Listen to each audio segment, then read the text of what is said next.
জানাচ্ছি অনেকক্ষণ আপনারা এখানে মানববন্ধনের কর্মসূচি পালন করছেন যে বিশিষ্ট জনকে নিয়ে রাখা হয়েছে। কিছুক্ষণ আগে আমরা জানতে পেরেছি তার জামিন হয়েছে, কিন্তু প্রশ্ন একটা, মাহমুদুর রহমান সাহেব আমার কাছে সম্পাদক, তাকে কেন জেলে নিয়ে যাওয়া হবে? একটি বিপ্লবের পরে গঠিত সরকার, যার প্রতি যেখানে বলেছেন, এখানে সৈনিক ভাই বলেছেন, মোদী বলেছেন, যার প্রতি ছাত্র জনতার সমর্থনের একটি বিপ্লবী সরকার। বিপ্লবী সরকারের সমস্ত কাজ হচ্ছে সমস্ত কর্মকাণ্ড হবে বৈপ্লবী। ও আইনের কথা বলছেন, আইন উপদেষ্টা সাহেব নিশ্চয়ই এখন গুলি মানুষ, আমাদের অত্যন্ত ঘনিষ্ঠ জন, কিন্তু বিপ্লবী সরকারের দায়িত্ব তো প্রচলিত কোন আইনকে সেটার উপর ভিত্তি করে কাজ করা নয়। যারা প্রচলিত আইন তো ব্যবহার করেছে শেখ হাসিনা, একটা মাফিয়া সিন্ডিকেটের সরকার, একটা দুর্বৃত্ত নাৎসি, সেই কাজটা করেছে। আইনে 8 বছরের বেশি সাজা হলে তাকে কারাগারে যেতে হবে। তো এই আইনটা এখন মানা হবে না, হবে কেন? আইন তো ধর্মগ্রন্থের স্রোত নয়, যেটা পরিবর্তন করা যাবে না। এই বৈপ্লবিক পরিবর্তনে এত ছাত্র জনতার যে আত্মদান, এত রক্ত এখনো গড়িয়ে যাচ্ছে। কিছুক্ষণ আগে দেখে আসলাম তাহমিদ এবং মাসুদ রানা কিভাবে তাদেরকে হত্যা করা হয়েছে, কপালে গুলি লেগেছে, মাথার পিছন দিক দিয়ে গুলি বেরিয়েছে। তাদের আত্মদানের মধ্যে দিয়ে যে সরকার, তারা যেন পুরোনো আইন দেখিয়ে কাজ করবেন। শেখ হাসিনা তিনি যে আক্রোশ এবং প্রতিহিংসার বশবর্তী হয়ে আইনি প্রক্রিয়া করছেন, এটা তো সবাই জানে। অন্তর্বর্তীকালীন সরকার কিন্তু জানে না, যেখানে এত বিভক্ত দল এখানে উপদেষ্টা, তারা তো সবই জানবে। আমাদের দেশটা তারেক রহমান তার আন্দোলনের ফসল, তার বিরুদ্ধে চার্জশিট দিল, সেখানে তারেক রহমানের নাম না। তার আগে চার্জশিট দিল, সেখানে নাম না।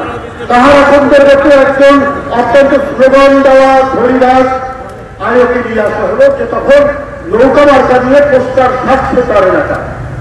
তো এটা তো একজন মূর্খ বুঝবে যে শেখ হাসিনা কেন তাহার আক্রমণে নিয়ে এসেছিলেন, তারেক রহমানের উপর তার যে প্রতিহিংসা আক্রোশ, সেটা বাস্তবায়ন করা। মাহমুদুর রহমান তার আন্দোলনের ফসল মঈনুদ্দিনের চ্যালেঞ্জ করে বললেন।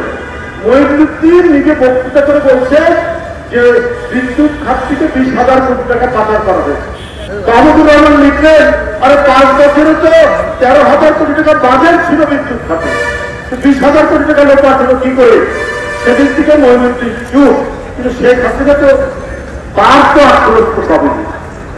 এই যে সত্য কথা লেখা, সত্য উচ্চারণ করা, এইটার কারণে মাহমুদুর রহমান বারবার লিখিত হয়েছে।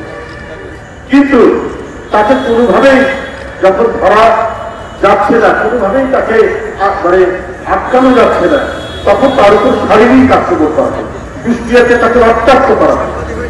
তাহলে সেই মানুষ যখন ফিরে আসবে, তাকে কেন কারাগারে যেতে হবে? আজকে এতদিন হয়ে গেল, 2 মাস, বিএনপির ভারপ্রাপ্ত চেয়ারম্যান তিনি কেন এখনো দেশে আসছেন না? কি আইনি প্রক্রিয়া আছে? এই আইন তো মানব রচিত আইন। এই আইন তো হচ্ছে স্বার্থ রক্ষা করা হয় মাফিয়াদের, স্বৈরাচারের, খুনিদের, গুম করে যারা তাদের। এই আইন তো একটা এক্সিকিউটিভ বডির একটা খোঁচায় এই আইন পরিবর্তন হতে পারে। তাহলে আপনারা কি কোথাও ভয় পাচ্ছেন? তাকে আপনাদেরকে কেউ নির্দেশ দিচ্ছে কোন জায়গা থেকে যে আপনারা এর বাইরে যাবেন না, এইভাবে আপনারা কাজ করবেন, আপনারা দেশটা তারেক রহমান যেন জিততে না পারে সেই ব্যবস্থার জন্য আপনারা এই কাজগুলো করুন। এগুলো পরিবর্তন করা যাবে না, যেভাবে মাহমুদুর রহমান বন্ধুরা। এই পরিস্থিতি তো আমরা এই সরকারের কাছ থেকে আশা করতে পারি না। এত আত্মদান, এই কয়েকদিন আগের হিসাবেই তো প্রায় 1,500-এর বেশি ছাত্র জনতা এখানে জীবন দিল। এত অন্ধ হয়ে গেছে গুলি লেগে, এত পা ছোড়া হয়ে গেছে, হাত ভেঙে গেছে, তারপরেও যদি এই বিপ্লবী সরকার বলে দাবি করা হয়, দ্বিতীয় স্বাধীনতার যে সরকার, সেই সরকার কেন শেখ হাসিনার আইনগুলোকে টেনে টেনে নিয়ে এসে গণতন্ত্রের বিপ্লবী মানুষদেরকে যন্ত্রণা দিচ্ছে, এইটা আজকে গোটা জাতি আজকে প্রশংসা। আমরা এমন একটি সরকার দেখতে চাই যে সরকার সত্যিকার আছে জনগণের সরকার, এবং এই জনগণের সরকার জনগণের সেন্টিমেন্ট বুঝে তো আপনাদেরকে কাজ করতে হবে। আমরা কি শেখ হাসিনার সরকারের মতো ডিসি মোনাজাত করছে, চট্টগ্রামে ডিসি মোনাজাত করছে, তাদেরকে দিয়ে আওয়ামী লীগের যে সমস্ত ইউনিয়ন পরিষদের চেয়ারম্যান প্রার্থী তারা জমা দিয়েছেন তাদের নমিনেশন তাদেরকে দিয়ে, তো এইটা কি হয়? এই যে বিপ্লব, সেখানে সেই পটভূমির উপর এই বিপ্লব তো তাহলে এর তোর, এর ভাষা, এর কার্যক্রম স্বার্থ বৈজ্ঞানিক। আজকে ঘাটতি বেড়ে থাকা সে সমস্ত শেখ হাসিনার দোষর প্রশাসনে, পুলিশে, প্রত্যেকটি জায়গায় তার বিভ্রান্ত তৈরি করার চেষ্টা করে। আপনার পুলিশ দাঁড়িয়ে থাকে, পুলিশের সামনে মার্ডার হয় কি করে এই মার্ডারটা হয়? তাহলে অন্তর্বর্তীকালীন সরকারকে আমরা, এটা তো তাদের উপরই তো এই দায়িত্ববান। সুতরাং ফ্যাসিবাদ আর নাৎসিদের কখনোই রাজনৈতিক এবং সামাজিক পুনর্বাসন হতে পারে না।